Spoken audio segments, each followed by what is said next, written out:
여러분 반갑습니다. 최영수입니다. 오늘은 코로나19 시대의 위안부 문제와 피해자 민족주의 서사를 넘어서라는 주제로 말씀을 드리도록 하겠습니다.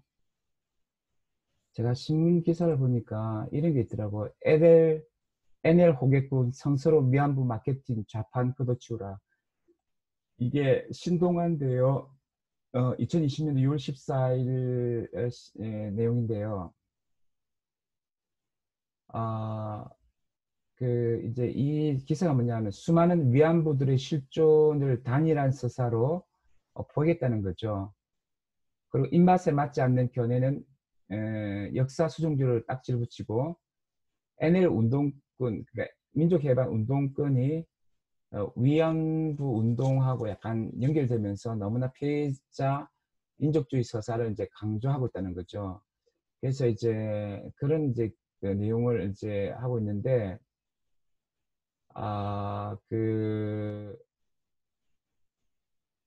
어, 지금 뭐냐 하면은, 에, 지금 너무 무겁고 거대한 피해자 민족주의 담론을 가지고 있다는 거예요. 지금 위안부, 문제가요. 그래서, 피해자성과 민족주의를 결합을 통해서 지금까지 성장해 왔지만, 물론 이런 얘기도 있습니다. 솔직히 정의원이 민족주의 담론을 결합한 것이 아니라 위안부 운동은 무겁고 거대한 피해자 민족주의 그 자체라고 합니다. 담론 시장에서 위안부 존재만큼 피해자 민족주의를 강렬하게 환긴 서사가 과연 있었겠는가 이렇게 질문합니다. 근데 이렇게 피해자 민족주의 서사가 이렇게 강화된 것은 NL 민족해방 성향 운동단체와 관련되었기 때문이다 이렇게 얘기를 하네요. 그러니까 정의위원회에 들어간 기부금이 다수가 그쪽으로 NL 성향 운동단체로 흘러갔다는 거죠. 사실 탈북자 재입국을 건의한 작업을 했을 때 의혹이 제기되고 정의위원회에 대한 비판 의론이 거세지자 시민단체들은 반일주의를 구호를 외치며 요새 유행하는 시도를 쳤다고 합니다. 민족주의를 넘어서야 한다면서 정작 저는 조직 내부에 NL 성향 구성원을 인적 천상한 적이 있는가? 하다못해 내부 투쟁이라 해봤는가? 솔직히 정의원 편을 드는 연구자와 활동가들은 지금 당장이라 NL 운동권은 위안부 운동에 손을 떼라고 말할 수 있는가? 그러면서 무슨 민족주의를 극복하자는 말을 할 수 있나? 이런 이제 비판하고 있는데 이것은 이제 모두 동의하는 건 아니고 좀 과도하게 비판한 것 같은데 근데 분명한 거는 좀 지금 위안부 문제가 과도하게 피해자 민족주의 서사에 함몰된 것 같아요.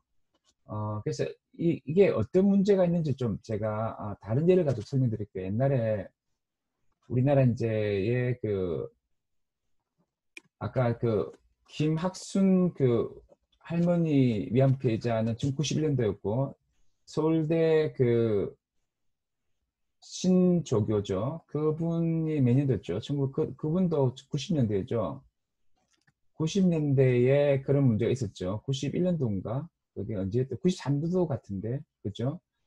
근데 그보다 먼저 그 서울대 신교수 성희롱 사건이 93년도죠. 우리나라에서 가장 먼저 있었던 좀 또 중요한 사건이 뭐냐 하면은 1990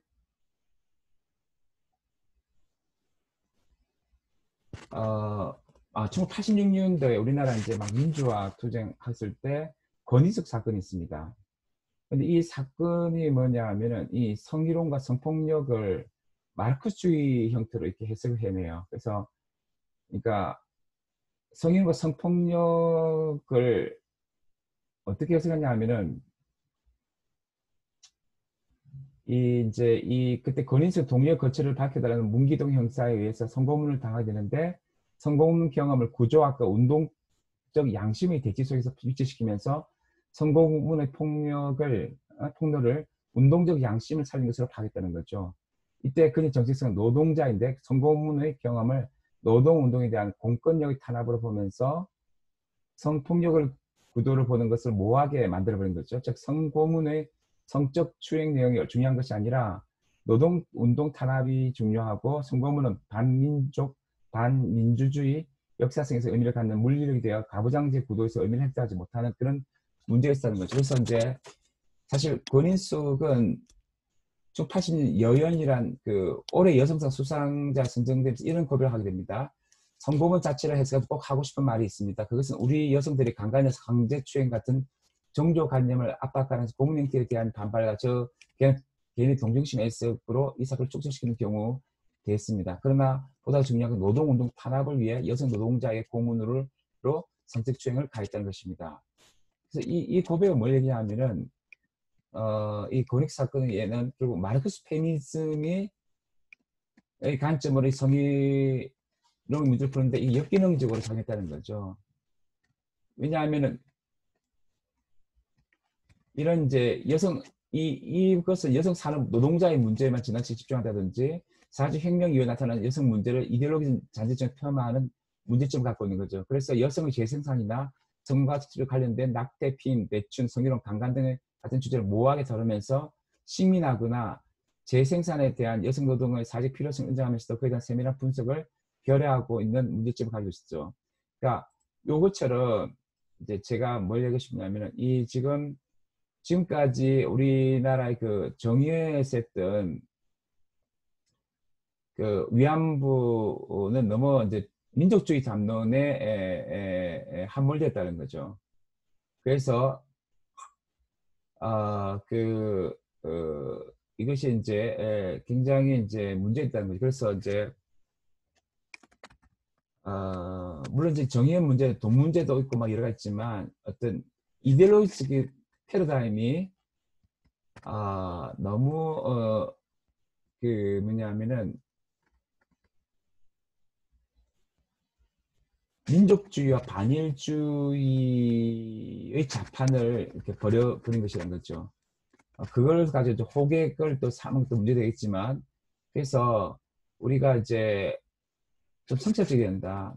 피해자 민족주의 문제, 또 NL이 너무 편향적 관점으로서 또 연결되면서 이렇게 또 위안부 문제를 이렇게 끌고 가지 않았느냐. 이런 것들을 우리가 좀 더 생각을 해봐야 된다고 생각합니다. 네, 지금까지 그래서 이제 저는 이제 너무 피해자 민족주의가 아니고 정말 여성 자체의 아픔, 그러니까 보편적 여성 인권, 여성의 권리를 인권을 이제 왜곡한 그런 문제로 좀 더 우리가 또는 여성주 입장에서 좀 더 우리가 이것을 살펴봐야 되지 않을까 그렇게 생각합니다. 네.